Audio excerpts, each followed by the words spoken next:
What it do, people? Your boy Mike Sears of the Speak Your Clout podcast. And I want to discuss an album and an artist today that nobody really discusses here on YouTube or in any other social media. This dude is never really recognized, and it kind of, gets on my fucking nerves, man. I don't know. It just rubs me the wrong way, Soon we'll be doing a discography review on this artist's whole catalog. So look forward to that. Me and the other members, you're the co-host of the Speak Your Clout podcast. Maybe certain ones, like I know Coach Chill 86 was Ricardo.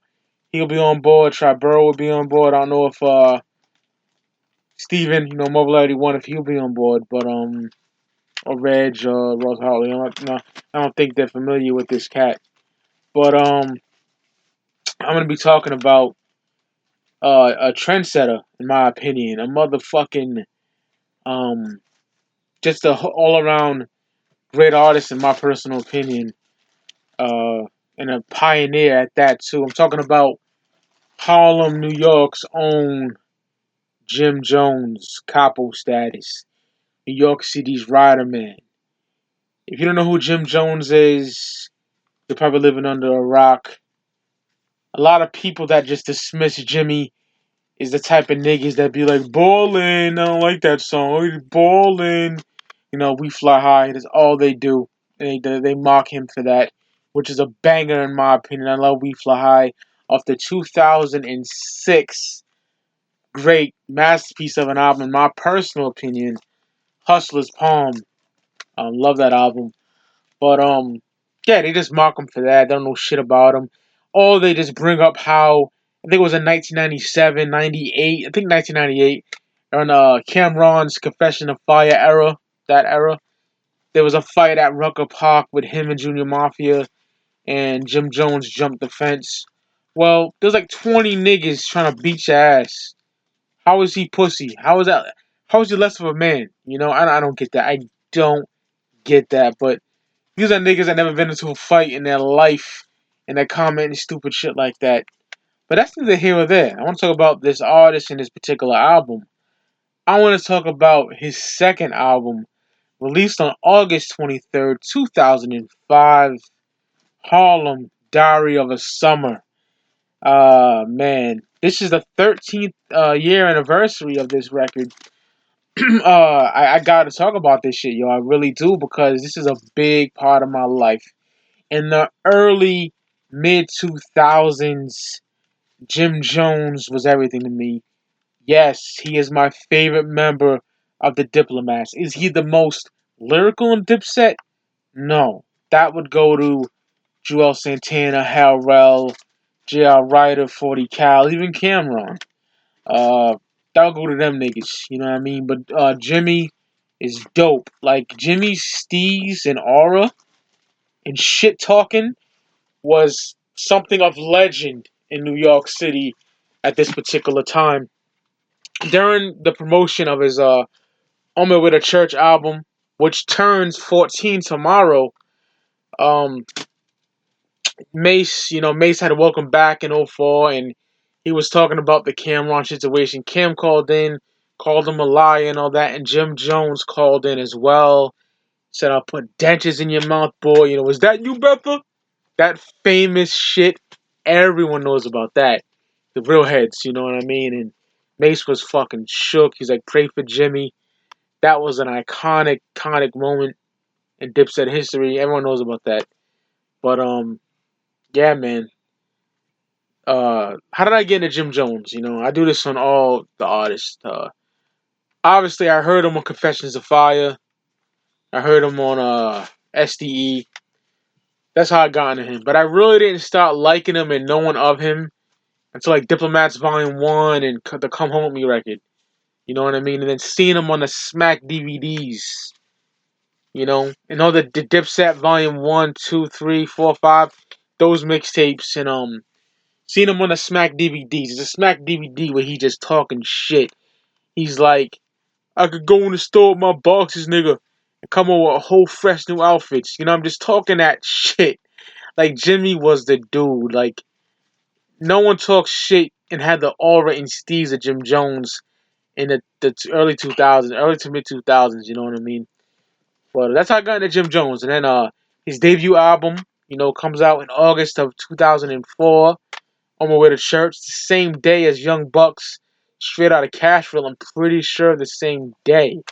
And that was a dope day. G Unit and D Block, nigga, like niggas. I mean, G Unit and Dipset, like niggas were like going crazy. D Block too, because D Block was popping in. But that day, like a G Unit and Dipset album on the same day, like, come on, man.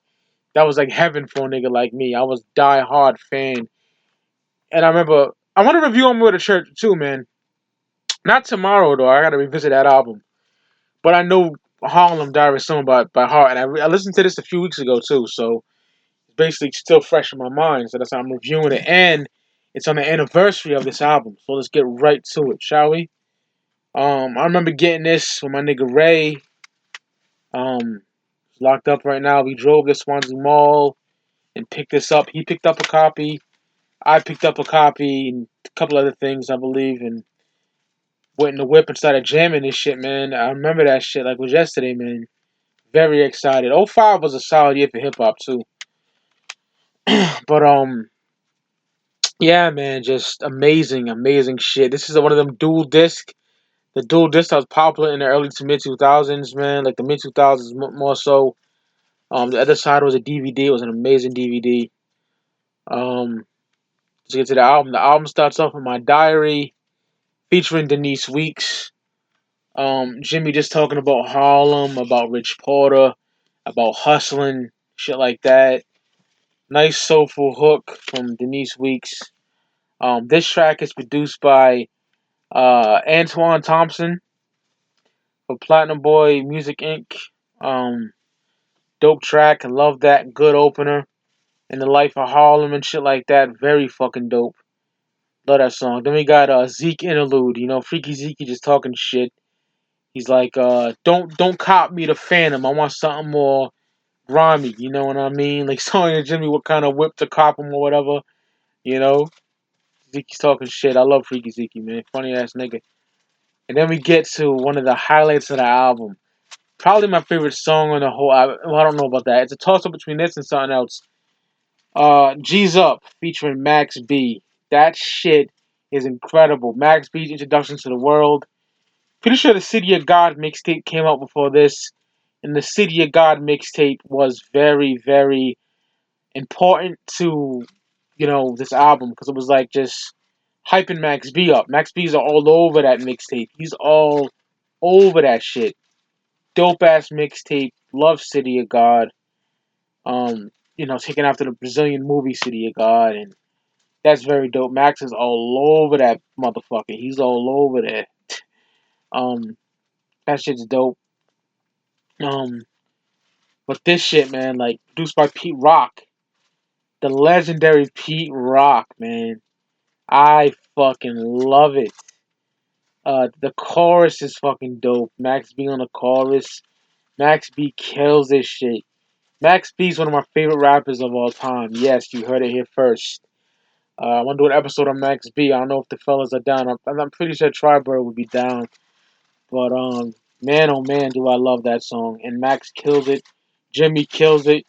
The just killed Aki. He was going to the store. His ride roll around with the fully loaded in the door. Like, love that shit, man. So dope. G's Up, featuring Max B, produced by Pete Rock. One of my favorites on here. Definitely one of my favorites on here.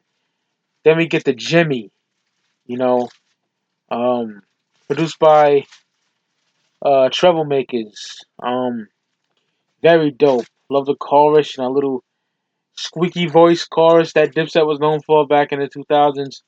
That shit is fire, man. He's like, I'm a boss, I said. I'm a Dipset gangster. I don't cross my legs.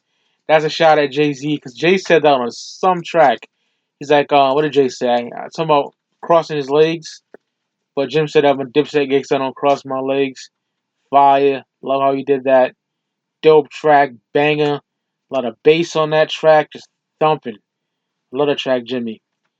Then we get, what is this? What is this? Is produced by Zerk. and mayor for Presidential Beats Incorporated. This was on Dipset, one of the movement. Oh, I forgot the name of that Duke the God mixtape. Came out in '05 too. That was on there too, but that's just, braggadocious shit, Jimmy popping shit. Dope track though. I'm glad he put it on here as well. That's a very dope track. And then we get to one of the highlights of the album, Honey Dip, featuring Joel Santana, J.I. Ryder, and Latif, produced by Zukan or Zukan. No, Zukan, yeah. Very dope, man. I think that song is fire. Jewels killed it. J.I. Ryder killed it. Jimmy came correct. Honey Dip is very dope. I love Honey Dip. Such a dope track. It's basically talking about a down ass bitch that's gonna ride for you or whatever. And they all come correct on that. It's a very dope track. I remember a lot of bad bitches used to bump this shit, man. you know? That's a dope track. Then you got Routed Me with Joel Santana. That's produced by Develop for Big Biz Entertainment. That's a dope track. Jewels comes correct. Talking about riding for your nigga, you know what I mean? Basically. Riding for your homie and shit. Dope track. Then we get to Penitentiary Chances featuring Hell Rell. Produced by Jones Family Productions. Um, Dope ass track. Real creepy intro. Rel and Jim Jones going back and forth. That's when Hell Rell was fucking nasty. Hell Rell with the braids before he was ducking and dodging and sliding in kitchens and shit. He killed that track. What'd he say? Bitches poking holes in the condom trying to get my seed.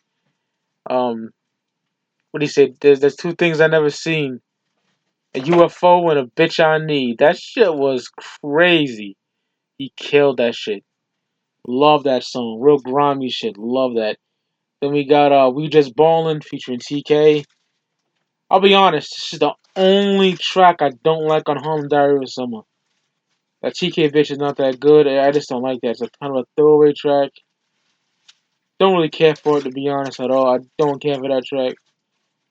Then we get to What You Been Drinking On, featuring Diddy, Paul Wall, and Jaja. I don't like Puff at all, but I do love this song. I think Paul Wall killed it. Jaja killed it too. Jaja got that bouncing flow. Make it to the Bankhead bouncing shit. I love Jaja. I don't know what happened to Jaja, man. Should have had an album out or some shit. But What You Been Drinking On is a banger, man. You ain't drunk, nigga. You's a fuck, nigga. That shit is fire, man. Love that song. And that's who's that produced by. Magoo for Max on production. I don't know if it's the same Magoo with Timbaland. I don't know that. And if I didn't mention it, We Just Ballin' is produced by Beat Firm for Big Things Entertainment.